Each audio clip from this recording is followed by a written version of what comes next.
Shri eye and dental hospital Nizamabad కంటిలో నల్లగుడ్డుకి వచ్చే ప్రతి సమస్యకు చికిత్సను అందించే జిల్లాలోని ఏకైక హాస్పిటల్. నమస్తే, వెల్కమ్ టు సుమన్ టీవీ. మనకి చలికాలం అనగానే రకరకాల శ్వాస సంబంధితం కావచ్చు, కీళ్ళ సంబంధం కావచ్చు, ఓవరాల్గా హెల్త్ ఇష్యూస్ వస్తూ ఉంటాయి. జలుబు, దగ్గు, జ్వరాలు, ఇట్లాంటి ప్రాబ్లమ్స్ అన్నీ మనం ఫేస్ చేస్తూ ఉంటాం. అయితే మీకోసం ఈరోజు చిన్న చిన్న చిట్కాలతో కావచ్చు, ఎట్లాంటి మార్పులు మన లైఫ్ స్టైల్లో చేసుకుంటే మనం వీటికి సొల్యూషన్ పొందగలుగుతాము అనేది ఈరోజు యోగరత్న అవార్డీ ఆచార్య సిద్ధరాములు గురూజీ ఉన్నారు. మనం కలిసి సార్తో మాట్లాడి తెలుసుకుందాం. నమస్కారం అండి. నమస్తే, అందరికీ యోగాభివందనాలు. వింటర్ అనగానే చాలా రకాల ప్రాబ్లమ్స్ ఉంటాయి. బాడీ పెయిన్స్ కావచ్చు, జలుబు, దగ్గు, జ్వరాలు, ఇంకా అంటే కీళ్ళ నొప్పులు, ముఖ్యంగా చలికి చాలా దగ్గరగా ముడుచుకొని కూర్చోవడంలో ఇంకా పెయిన్స్ ఎక్కువ అవుతాయి అంటారు. అవి నిజమేనా?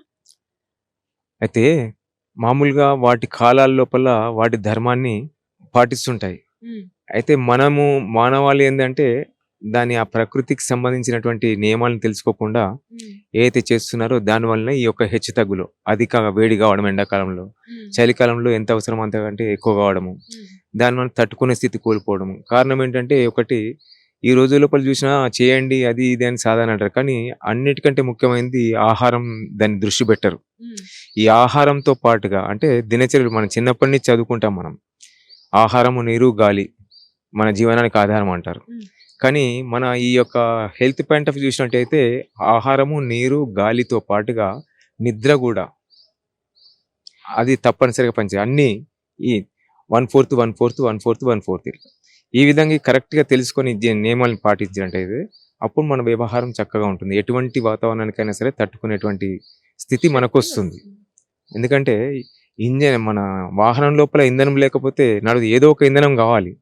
ఆ విధంగా నువ్వు యోగా ఎంత చేసినా సరే ఆహార నియమాలు, దానికి ఇంటేక్ సరిగా లేకపోతే, దాన్ని అరిగించుకునే శక్తి సరిగా లేకపోతే, ఇట్లా కొన్ని అరే నేను ఇన్ని రోజుల నుంచి చేస్తున్నాను నాకు ఇంకా యోగా లాభం కుదరట్లేదు అంటే కారణం ఏంటంటే, యోగా సాధన ద్వారా లాభం వస్తుంది, కానీ మనకు ఒంటికి పట్టాలనుకుంటే మిగతా 4 నియమాలు కూడా తప్పనిసరిగా పాటించినట్టయితే అప్పుడు చాలా బాగుంటుంది. అట్లా ఆహారం లోపల కొందరికి, ప్రపంచం లోపల మొత్తానికి ప్రకృతి లోపల ఏది కూడా వృధా కాదు.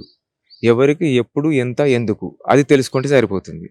మరి ఇప్పుడు మా కోసం చెప్పండి, మనం ఏం తీసుకోవాలి ఈ వింటర్ నుంచి మనల్ని మనం రక్షించుకోవడానికి? చర్మ సంబంధితం కావచ్చు, శారీరక సంబంధితం కావచ్చు, ముఖ్యంగా చర్మము, హెయిర్ బాగా ఎఫెక్ట్ అవుతుంది. సో మనం ఎలాంటి ఫుడ్ తీసుకోవాలి ఈ వింటర్ సీజన్కి? ఒకటి, వేడి వేడి పదార్థాలు తీసుకోవడం ఒకటి, ఓకేనా, నిన్నటిది మొన్నటిది కాకుండా. రెండవది, తమో గుణం సంబంధించింది కంప్లీట్ అవాయిడ్ చేయడం ఏ కాలమైనా సరే. తర్వాత మనం గృహస్థులము, తర్వాత కామాజుల కాబట్టి అంటే మాంసాహారం వస్తుంది. శాకాహారం లోపల కూడా తమో గుణం సంబంధించిన చాలా ఉన్నాయి. అంటే ఈ విధంగా అవి రజోగుణంకి వస్తాయి. మనకేంటంటే సత్వగుణము తర్వాత రజోగుణం సంబంధించినవి మనకు అవసరం. అవి కూడా ఎవరికైతే ఈ యొక్క చలితో పీడింపబడతారో, అంటే శరీరతత్వం బాగా చల్లగా ఉంటుందో వాళ్ళకి కొద్దిగా వేడి వేడి పదార్థాలు తీసుకోవడం, సాత్విక ఆహారం తీసుకోవడము. ఈ 2 ముక్కు రంధ్రాలు ఉన్నాయి. ఈ 2 ముక్కు రంధ్రాలు మొత్తం ఇక్కడ నుండి శరీరం అంత ఉన్నాయా? ఉన్నాయి, లేవు, ఇక్కడనే ఉంది అంతే.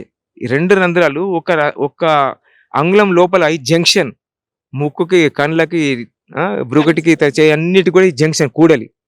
మరి ఇక్కడి నుంచి ఇది చేసి దీని పేరు ఏమంటున్నాం? ఇలా నాడి, పింగళ నాడి అంటాం. మనం మామూలుగా వ్యవహారిక భాష లోపల సూర్యనాడి, చంద్రనాడి అంటాం. ఇంకా సరళంగా కుడి ఎడమ అంటాం. కుడి ఎప్పుడు కూడా శ్వాసక్రియ జరిగితే శరీరానికి ఎంతైతే వేడి అవసరమో అంత వేడి సమకూర్చుకుంటుంది చల్లగా అయినప్పుడు. ఎడమ జరిగినప్పుడు ఏంటంటే, ఎడమ చేస్తే ఎప్పుడైతే చల్లగా ఉన్నో అది యాక్టివ్ చేసుకుంటుంది. అది మనకు జన్మతోనే ఇచ్చిండు. దాని పని మనం చేయనట్లేదు. నిజానికి ప్రతిరోజు నిద్ర హాయిగా పోయినట్టయితే ఏ ఇబ్బందులు ఉన్నాయి, ఎంత ఖర్చు అయింది, ఛార్జింగ్ అవుతుంది, ఇబ్బందులకు ట్రీట్మెంట్ జరుగుతుంది. ఎక్కడ అంటే నిద్రలో. ఆ నిద్రనే సరిగా చేయట్లేదు, ఇంకా వాడికి ఆరోగ్యం ఎట్లా వస్తుంది? ఒకటి, మనమే బండ గుర్తులు, కొండ గుర్తులు పెట్టుకోకుండా మన టార్గెట్ రీచ్ కాదు. ఎంత టీచర్, లెక్చరర్, గురువు ఎవరు ఎంత చెప్పినా సరే గ్రహణ శక్తి అనేది చాలా ముఖ్యం. దాన్ని దృష్టిలో పెట్టుకొని కొండ గుర్తులు, బండ గుర్తులు పెట్టుకుంటాం మనం. ఇప్పుడు ఇక్కడ కూడా ఏంటంటే, వదిలినప్పుడు అంటే హార్డ్ నెంబర్ అంటే వదలాలి, ఈవెన్ నెంబర్ అంటే పిలుచుకోవాలి. ఈజీ నెంబర్ అంటే అంటే సరి సంఖ్య అంటే పిలవడం అనుకోండి, బేసిక్ సంఖ్య అంటే వదలడం అనుకో. ఒక సూత్రం అంతే. ఏది తప్పు కాదు. వారి వారి అనుభవాన్ని బట్టి ఆచరించి అవుట్పుట్ ఇస్తాడు, ప్రెజెంటేషన్ ఇస్తారు. ఇట్లా ఈ కుడి ముక్కు మూసేసి సూర్యనాడి యాక్టివ్ చేయాలి అంతే, ఇవి చలిని తట్టుకోవడానికి. ఇప్పుడు 1 అంటే బేస్ సంఖ్య వదిలేసేయండి. దేంతో వదిలే? కుడితో వదలద్దు. మళ్ళీ కుడి మూసేసి ఎడమతో వదులుతాం. ఇట్లా వదిలినాం. వదిలిన తర్వాత ఎడమ మూసేయాలి. ఇప్పుడు తీసుకోలేదు. 2 అంటే 2 అంటే ఈవెన్ రైట్, నెమ్మదిగా నింపుతాం. ఇట్లా వదులుతాము. ఇది ఇట్లా ఇమ్మీడియట్లీ నీ చేసిన దాన్ని బట్టి జస్ట్ 1-2 మినిట్స్ లోపలనే అది ఎంత బాధ ఉంది మొదలు బాధ తగ్గుతుంది. వచ్చి వేడి ఉట్టి పడదు.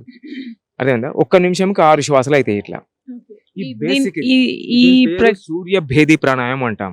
అంటే సూర్యుని ఇంటేక్ ఏందైతుంది, శ్వాస తీసుకుని కుడి నుంచి తీసుకుంటున్నాము, ఎడమ నుంచి వదులుతాము. ఇది బేసిక్ మాత్రమే. అందరికి పెడితే ఆరోగ్యవంతులకు అనారోగ్యవంతులకు కొద్దిగా తట్టుకోలేరు, ఆరోగ్యవంతులు తట్టుకుంటారు.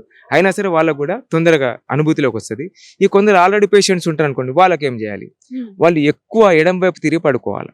ఎడం వైపు తిరిగి పడుకుంటే కుడి ముక్కు యాక్టివ్ ఉంటుంది, కుడి వైపు తిరిగి పడుకుంటే ఎడమ ముక్కు యాక్టివ్ అవుతుంది. మన జిల్లా యంత్రాంగం కలెక్టర్ గా వీళ్ళందరూ కూడా ప్రోత్సహించడం వల్ల కొత్త కలెక్టరేట్ ఏర్పాటు చేసిన తర్వాత ప్రతి వారము ఒక అరగంట 10 నుంచి 10:30 వరకు ఇక్కడ కూర్చున్న దగ్గరనే చేసుకునేటువంటిది ఈ యొక్క సూక్ష్మ క్రియా యోగా, దాన్ని చికిత్సా యోగా అని వాళ్ళ భాషలో చెప్తుంటాము.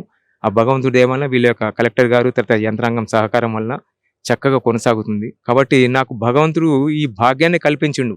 పరోపకారార్థం ఇదం శరీరం మనం పేజీలో రాస్తే కాదు, కాబట్టి కార్యరూపం దాల్చేటువంటి భాగ్యాన్ని కల్పించిండు. గత కొన్ని సంవత్సరాల నుంచి నడుస్తుంది. కానీ మాస్గా మాత్రం ఈ యొక్క కొత్త కలెక్టర్ అయిన తర్వాత ఒక చంద్రశేఖర్ అడిషనల్ కలెక్టర్ గా ఉన్నప్పుడు మా దాంట్లో స్టార్ట్ చేయడానికి చేసినాము. అందరూ కూడా అదే విధంగా కోఆపరేట్ చేస్తున్నారు.